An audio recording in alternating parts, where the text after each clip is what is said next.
नमस्कार, मैं प्रियंका कुमारी, संवाददाता केशव न्यूज़ टाइम से। सुभाष चंद्र बोस जी के जयंती पर उनको शत शत नमन करती हूँ। इस पर संसद देशवासियों को हार्दिक शुभकामनाएं देती हूँ।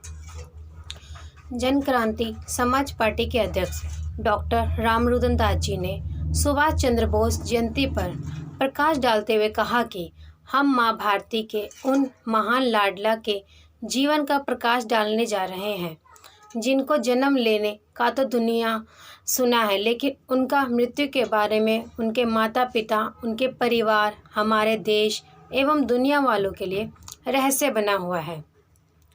यहाँ तक कि हमारे देश की सरकार भी नेताजी की मृत्यु को रहस्य ही बनाई हुई है, जो कि दुखद है।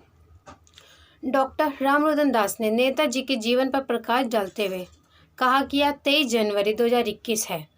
उड़ीसा के कटक में आज ही के दिन यानी 23 जनवरी 1897 में देश के महान स्वतंत्रता सेनानी माँ भारती के प्यारा लाडला सुभाष चंद्र बोस जी का जन्म बंगाली परिवार में हुआ था। उनके माता का नाम प्रभावती था तथा पिता का नाम जानकीनाथ बोस था। उनके पिता जानकीनाथ बोस जी कटक के मशहूर वकील थे।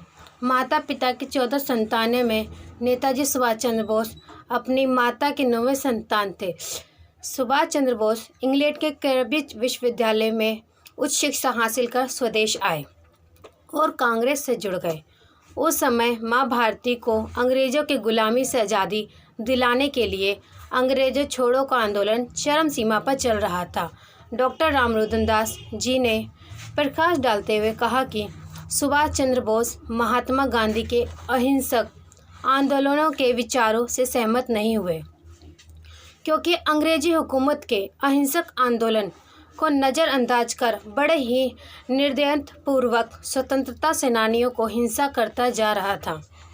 अंग्रेजी हुकूमत के हिंसक प्रवृत्ति से व्यथित होकर सुभाष चंद्र बोस जी ने अंग्रेजी हुकूमत को उन्हें ही भाषा में जवाब देने के लिए फ्री इंडिया फोर्स नामक सैनिक संगठन का गठन किए और स्वतंत्रता सेनानियों के हौसले बढ़ाते हुए देशवासियों को आह्वान किया कि तुम मुझे खून दो, मैं तुमको आज़ादी दूंगा। डॉक्टर रामरुदन दास जी ने कहा कि सुभाष चंद्र बोस इस नारे से केवल अंग्रेजी हुकूमत के साथ ही उनके हत्यारे सैनिक भी भयभीत हो गए और अत्यंत हत्यारे सैनिकों ने अंग्रेजी हुकूमत को भारत छोड़ने का सुझाव दिया, जिससे विवश होकर अंग्रेजी हुकूमत भारत छोड़ने को मजबूर हुआ। वैसे तो महान स्वतंत्रता सेनानी माँ भारती के लाडला को जितना भी गुणगान किया जाए कम है। जय भारत, जय हिंद, धन्यवाद।